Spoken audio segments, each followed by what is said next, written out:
Hello again. I promise this is my last video. And this is about the Soviet Union and the Cold War.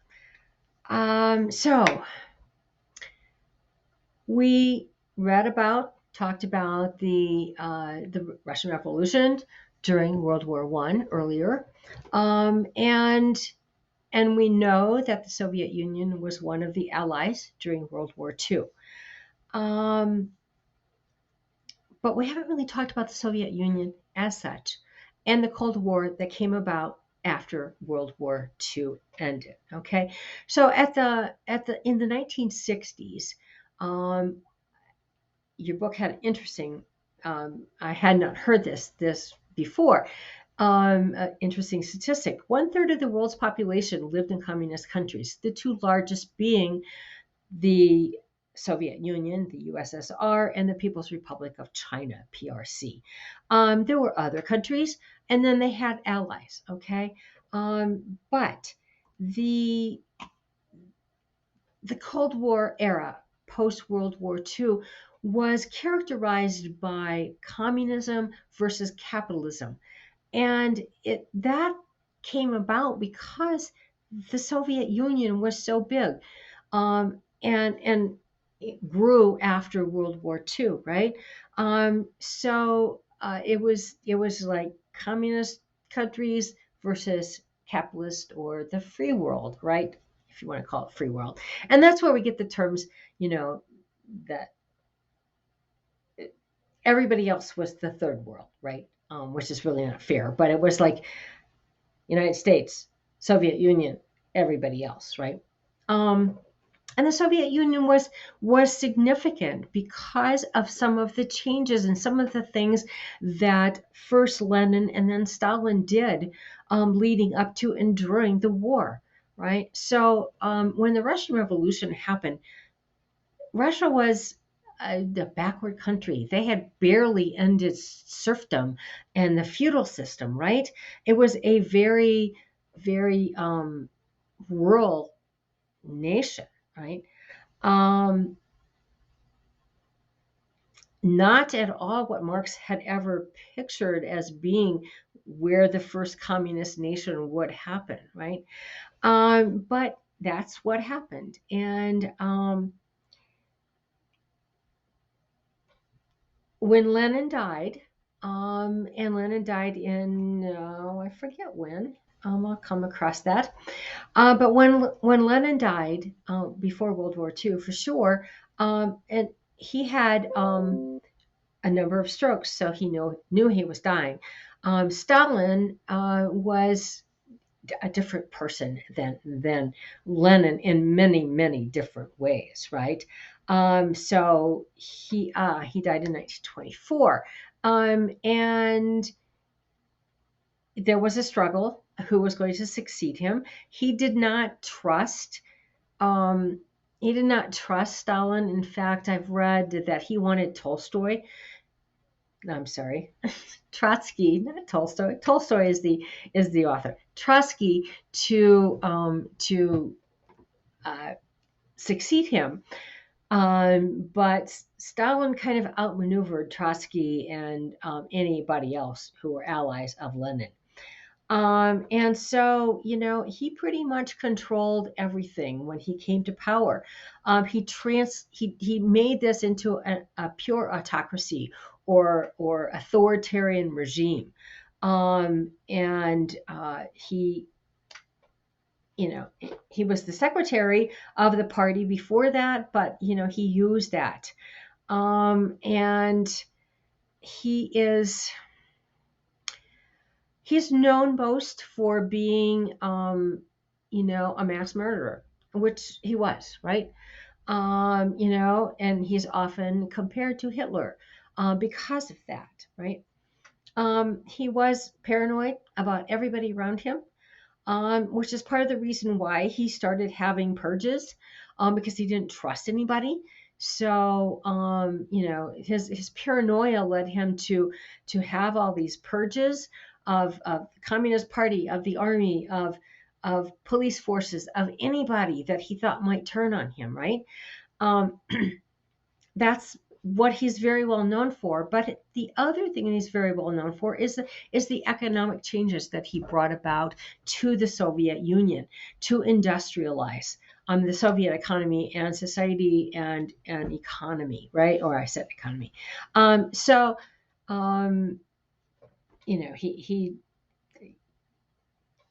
he also, started these programs that actually ended up in the deaths of many people. So the first one was the collectivization of agriculture. So when Lenin had taken power, he kind of let people, still some people, keep private property, and kind of made this blend, if you will, right? Stalin said, yeah, well, we're past that now. We're going to have big collective farms, and all you guys, you're going to work on these farms, and you're going to have quotas, and you're going to meet your quotas, right? And so they were basically slaves again, just like they were when they were serfs, right? And they starved, many millions of people starved to death. And the collectivization process included not just the people who starved to death, but the people who didn't want to do it, and they were killed too. So the estimates are like maybe 10 million people died just from that particular experiment, right? And they never did meet their production goals, but they actually did kind of break the cycle of feudal, the feudal arrangement, because it was the government now that owned the collective, large agricultural, collectives, not the landowners. So this whole, the peasants belong to the land, and the land belongs to the the wealthy upper class. That it ended that for sure. Okay. He also introduced a couple, I think three altogether, 5-year plans, in which he set production quotas for heavy industry. Thousands of people, again, died here in this, but it did help prepare them for World War II. So it put them kind of on an even keel with the other Western powers. Okay. He had a couple of goals. One was to get alliances abroad against the power of Germany and Japan. And he wanted to drag the Soviet Union into the industrial age, right? And he actually did do those, right?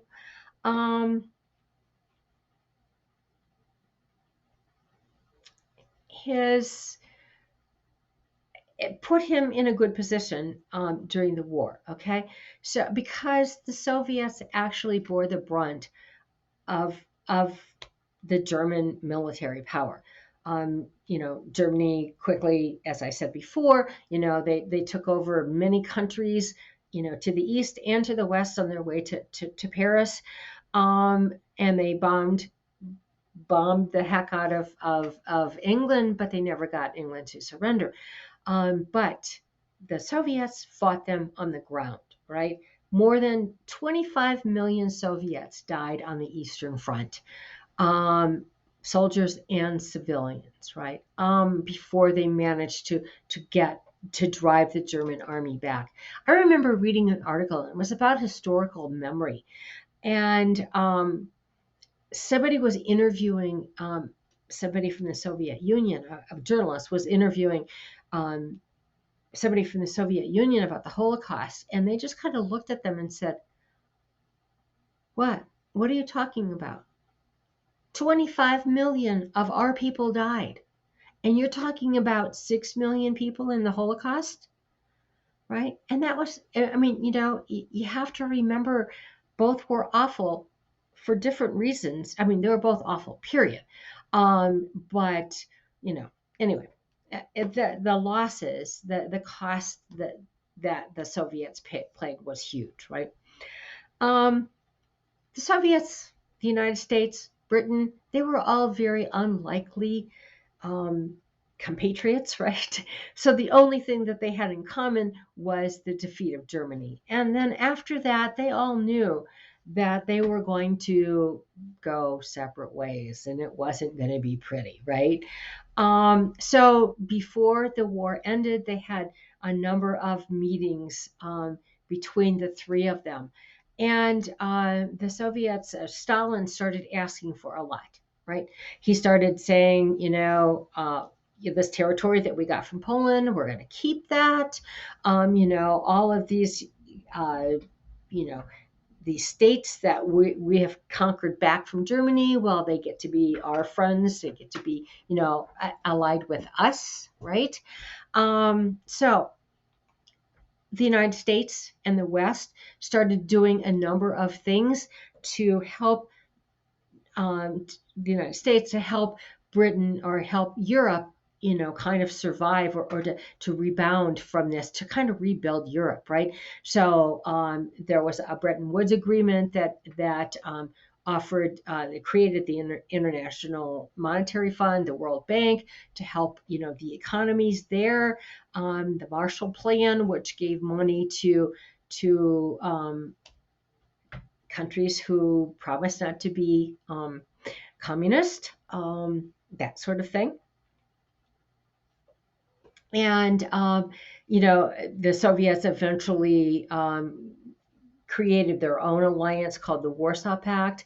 The West also created that was in response to NATO. So the West and the United States especially is doing a lot to kind of line up their friends in Europe, right? They divided Germany into four parts. The Soviets having one part. Eventually, they united the other three into West Germany and East Germany. But the Soviet Union about kept strong control over all those states that they had liberated from Germany. So Poland and Austria and Hungary and Romania and all those kind of countries, right? When they formed the United Nations, both the United States and the Soviet Union were permanent members on the governing board, right? Or the governing, but there was still this kind of division in the world. And the Cold War is called the Cold War because there were supposedly no hot wars. And the reason for that is because of nuclear weapons, right? Because people were afraid of of um, of destroying the world, right? Churchill, I think it was, said it was like an iron curtain descending on Europe. But basically, there you were either, allied with mostly you were allied with the United States or with the Soviet Union. There were some independent, kind of countries that didn't want to be allied with either. They wanted to do business with both. Though they may have leaned one way or the other. But the Cold War ended up involving globally, so Latin America, Africa, all these different places, because the goal of communism was not just to keep the status quo, but to spread communism around the globe. And the goal of the United States was to keep that from happening. And so there were a lot of, kind of, uh,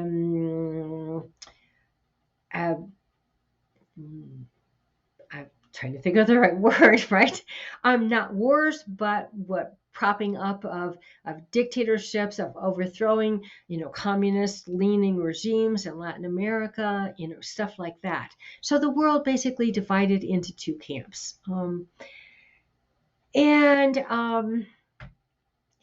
during the Cold War, Stalin was replaced he died, and he was replaced by Nikita Khrushchev.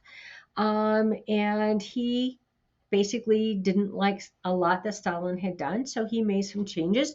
He released some prisoners from the gulags. And but he also did maintain control. It wasn't like he was a pushover, and he had a number of countries that were pushing back at him, like Hungary and Czechoslovakia and places like that, where they were trying to institute more civil rights, more kind of a kinder, gentler kind of communism or socialism. And they didn't like that. That's also the period he was in charge during the space race. Where you know the Sputnik, the Russian Sputnik, managed to orbit the Earth first. We're also very familiar with the Cuban Missile Crisis, the Bay of Pigs, all of that stuff, because the United States did not like having a communist regime so close. We embargoed Cuba. Cuba turned to Russia. There's dissent about whether they intended to do that or not, but they ended up doing it nevertheless. Okay. Um, Khrushchev was forced out of office in the 1960s. He was replaced by Brezhnev, who was who kind of, the period that he was in charge is called stagflation, because there was inflation and stagnant growth, that sort of thing. And this was really kind of leading toward the end of the Soviet Union. So your book has a very interesting discussion about theories about what was wrong with the system, the Soviet system. Was it that it was impossible? Was it just impossible to make this work, that it was contrary to human nature?